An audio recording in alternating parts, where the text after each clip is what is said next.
explanation for the way you guys kind of came apart there?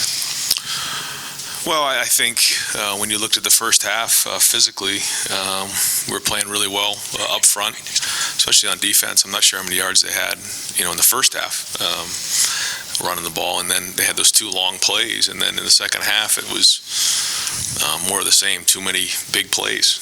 That's really, when you look at the game, I don't have the stats in front of me, but it was just way too many big plays. And on offense, we had too many penalties, and it got us off schedule, and we just didn't do a good job converting on third down. And you combine all these things together, and then it gets out of the hand at the end because we're probably throwing the ball too much.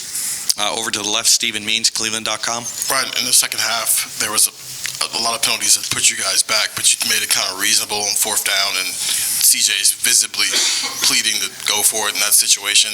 Given where the game was at that point, why not go for it there? Well, we're always going to be aggressive, but at those times, I felt like it was the right thing to do, was to punt. Over here to the right, Nathan Baird, Cleveland.com. Ryan, you changed your defensive coaching staff and brought Jim in part because you were frustrated by the lack of in-game adjustments.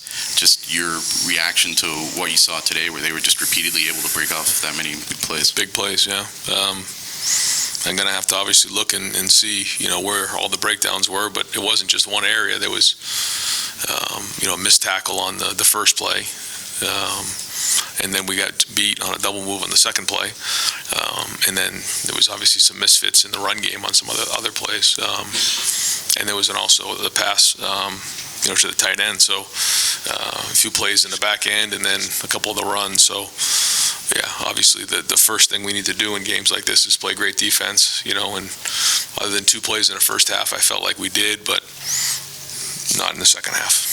Third row left, Stephen Hellwagen, 24/7 Sports. Yeah, Coach. During the first half, you get the early lead. You put it in there into the field twice, and I think on both series there was a screen pass and then a running play on second and long, turn it over on downs, kick a field goal, may have left 10 points out there. Just, do you feel like you missed the opportunity to grab control of the game at that point with a couple of the play calls there? Yeah, I think it was, a combination of a lot of things. We spent a lot of time trying to, come up with things that we think, can get us into the end zone. And sometimes it's execution, sometimes, it's other things. But no, I think those were opportunities for us to kind of jump ahead, certainly early on in the game, and it didn't happen. Over to the right, Austin Ward, Rivals, 97.1. Ryan, you were really blunt last year. You just called what happened there a failure. I'm sure you feel similar right now. Does this feel worse that it happened again, or what are your emotions right now as you evaluate this? Hard to say right now because this is not the outcome that we all envisioned. I thought we had a really good preparation. I thought we were building towards playing really well in this game, and we were fighting there in the first half, and I felt really good going into the second half, and we just didn't execute well enough in the second half. So I don't know how to answer that other than I thought we played hard. I thought we were fighting out there, but in the end we came up short. Second row left, Dan Hope, 11 Warriors. Ryan, when this is your goal and 2 years in a row you guys come short of that goal, where do you go from here? What do you do to move forward from this? Well, we'll figure out what's next. I don't know exactly what is next right now, but that's life at Ohio State, and I certainly know what this game means to everybody, and so when you lose, it all comes back to me. I'm the head coach, and that's what probably hurts the most. Over to the right, Adam Rittenberg, ESPN.com. Yeah, Ryan, this obviously was a play-in game for the Big Ten championship. You guys aren't going to be going to that game, but do you feel like you still deserve consideration for the playoff, or is that tough after the performance like today? Well, I thought we were in it, and we were fighting there at the end. It obviously got out of control down the stretch, but it wasn't like we were outmatched in terms of just the overall play, I don't think. So yeah, as we get to those decisions, I think you got to look at the body of work and what we've done, and we got a lot of good pieces on this team, and we came up short today, but I think if we were able to get a shot in top four, we'd be a dangerous team. Second row left, Cameron T. Robinson, The Athletic. Ryan, you mentioned the coverage breakdowns, and I'm curious, just as a play caller, when your offense is struggling with penalties and you're getting behind schedule, and then defense goes on the field and you have a big breakdown, how does that affect what your mindset is in terms of aggressiveness as a play caller? Yeah, I mean, it all goes into the game. When you feel like you're playing good defense, you feel like you're playing the ball control game, and you can go back and forth a little bit. When you feel like you're giving up some ground, then you feel like you got to catch up quickly and try to get it back a little bit faster, because the game's getting away from you. So, all those things go into your mind while you're in the game. Over to the right, Bill Landis, Rivals. Ryan, when you're weighing decisions like that punt on 4th and 5 in the third quarter, or the late field goal you kicked, how much do you take into consideration the message that sends to your team there, and whether or not you felt like those decisions maybe sapped any of the aggressiveness out of your team? I think in games like that, you have to play the field position game, and 4th and 5, and around midfield. If it was 4th and 3, 4th and 2, I think maybe you take a shot there. I didn't feel like we were desperate at that point, and so I felt like that was the right thing to do. And I just feel like you're not in those situations if you're converting on third downs, and we didn't do that today. Over to the left, Doug Lesmerises, Cleveland.com.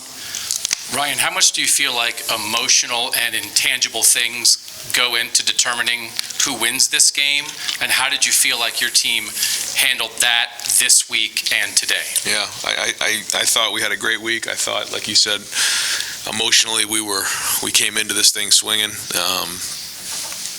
but we came up short. So I just got to get my mind wrapped around why that happened today, and how in the end we didn't finish this thing the right way. Over to the right, Dylan Davis, Delaware Gazette. You talk so much about competitive stamina and toughness, obviously, all year long. It's been a big trademark for your team. At halftime, you still had a lead despite all the miscues and mistakes. Did you feel like that team was flat coming out of the second half? And is that maybe the biggest disappointment, is that you didn't respond in the second half? Right. Well, yeah. I mean, I felt like we had a lot of juice coming out of the locker room, but we just didn't do it.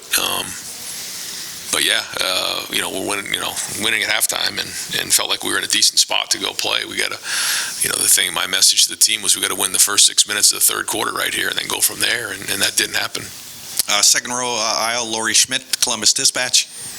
Coach, could you evaluate C.J. Stroud's performance today? I mean, his numbers were good, but you look at the opposing quarterback, and his numbers may look even better, and maybe he needed an all-world effort today. Yeah, I mean, I thought he competed. I thought he played hard all the way to the end. Made some good throws, and there's nobody who wanted to win more than C.J. Stroud today. Front row, right, Tim May, Letterman Row. Thank you, Jerry. Ryan, I'm just wondering, when you lose a game like this, but there were like 4 or 5 just haymaker plays that they hit, is it more stunning? What is that sense you have right now? And then also, they were basically not afraid to take some shots. I mean, because everybody thought it would come down to J.J. McCarthy having to throw the ball to beat you guys, and bingo, I mean, I don't know, how do you put this one in the file, I guess? Well, you got to obviously go back and evaluate before you just say something that's probably incorrect, because everything's happening so fast. But certainly there were breakdowns in the back end. I mean, that was clear to see.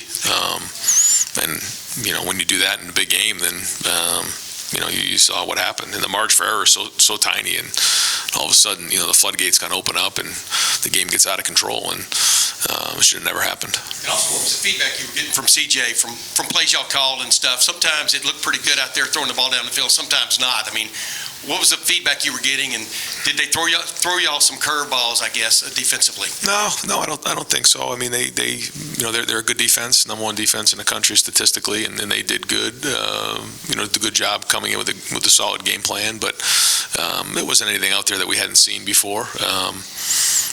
So again, I think we just in the end didn't make enough plays. And final question, front row, Joey Kaufman, Columbus Dispatch. Ryan, as far as the running backs go, Chip hadn't had much of a role carrying the ball for you until this game. What went into using him as much as you did, and just how did you think he did? And also Mayan, was he at full strength?